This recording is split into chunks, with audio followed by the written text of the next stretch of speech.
So I witnessed a conversation recently, and there was a gentleman who was speaking to a few people, and he was thinking quite highly of himself. And he was telling the few people that were standing there how educated he is and how knowledgeable he is. And what he was basically doing, he was selling himself and trying to tell them why they need him.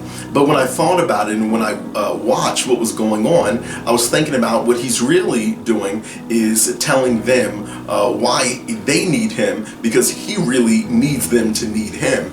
And I thought about how oftentimes people want you to remain where you are, and people want you to stay in that place where perhaps you are not experiencing wholeness in regards to your spirit, your body, and your soul, because you remaining broken actually benefits them.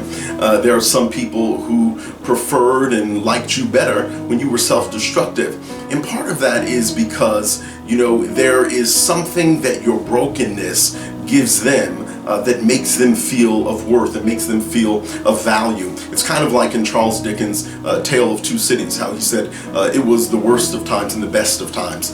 And oftentimes your worst of times helps people discover and bring out what they consider to be the best of themselves that they cannot attain without your brokenness, without your self-destruction. And I think that when we get to that point and when we arrive at that point where we often, and I think that it's a subtle trick of the enemy, that we are in a place where we're always thinking that other people need us, that even our subtle actions even imply that I'm so needed. I remember even at one point in my life, I was there. It was actually when I was young and I was running my first gym, and I would never take vacation because in my head, in my mind, I would always say, no, I'm afraid of taking vacation. And I actually said it out of my mouth because I'm afraid that something will happen and they'll need me, or I'll be needed in this group of people or with this organization. So I was afraid to go away because I'm needed.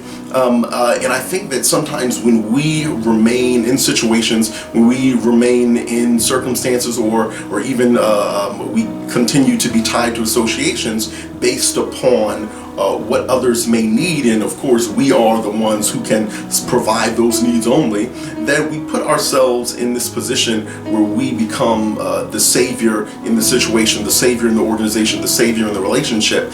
And the danger with that is that oftentimes when we view ourselves as the one who can provide the answers, who are the only ones who can provide this or that for a person, for an organization, we run the risk of, when that season is up, when things change, when someone goes off and gets married, when someone transitions out of this world, when an organization no longer needs your services, when the churches stop calling and ask you to come and minister, when opportunities end and seasons change, when we have that mindset and we put our eggs all in that basket, in one basket, to help define our worth and bring something to our lives that we have not been able to tap into ourselves, when those things end, we will find ourselves in a place where we are trying to figure out what season we are in, where we are.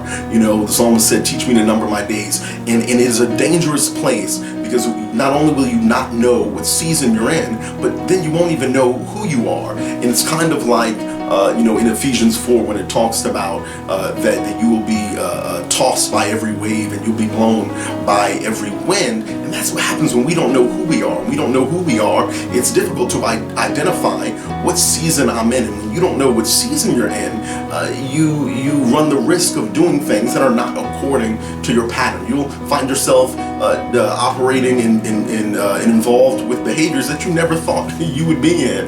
And you'll look back and be like, I cannot believe I did that. What was I going through? Yeah, you were struggling, because what happened was you put all your eggs in one basket, and instead of feeding your soul, feeding your spirit, you relied on the brokenness of a situation, the brokenness or the self-destruction of another person to make you feel better.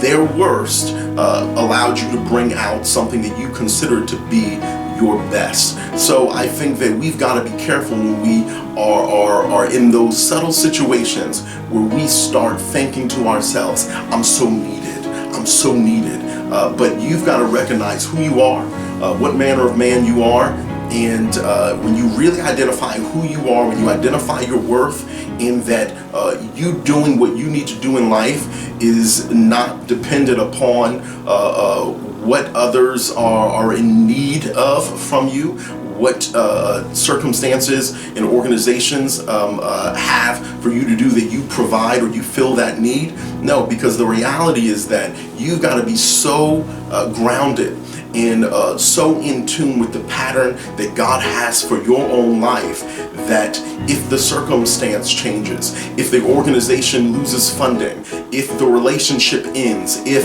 the best friend ups and gets married, that your worth is still intact. Who you are is still intact. Your best is still coming out. Your best is still exuding in the atmospheres that God has placed you in. And you are leading in your life. You are leading the train of glory in your life. Of course, I know the deeper and the deepest will say, no, I'm not leading in my life. God is. Yeah, but you know what? God is using you to carry out the will that He has for you.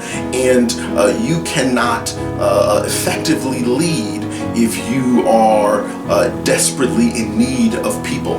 That is not an effective leader. An effective leader will still be a leader irregardless. You think about the children of Israel in the land that was promised. The giants in the land were non-factors as it pertains to the fact that God still promised it to them. So if God has called you to be authentically you, if God has called you to walk in your divine authenticity, and there are certain things that represent your pattern and you want to build according to that, you cannot be in that mindset where I'm so needed here and I'm so needed there. No, you know what needs you?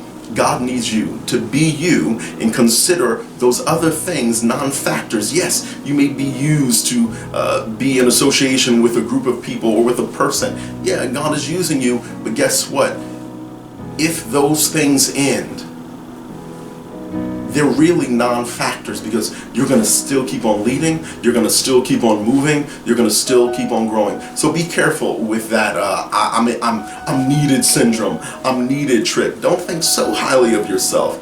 You need you more than anything or anyone needs you. So you be your best and don't depend on people's or an organization's worst to cause you to walk in your divine authenticity. Just a thought. Just a thought. Peace. Share this with somebody. Love you guys. Peace.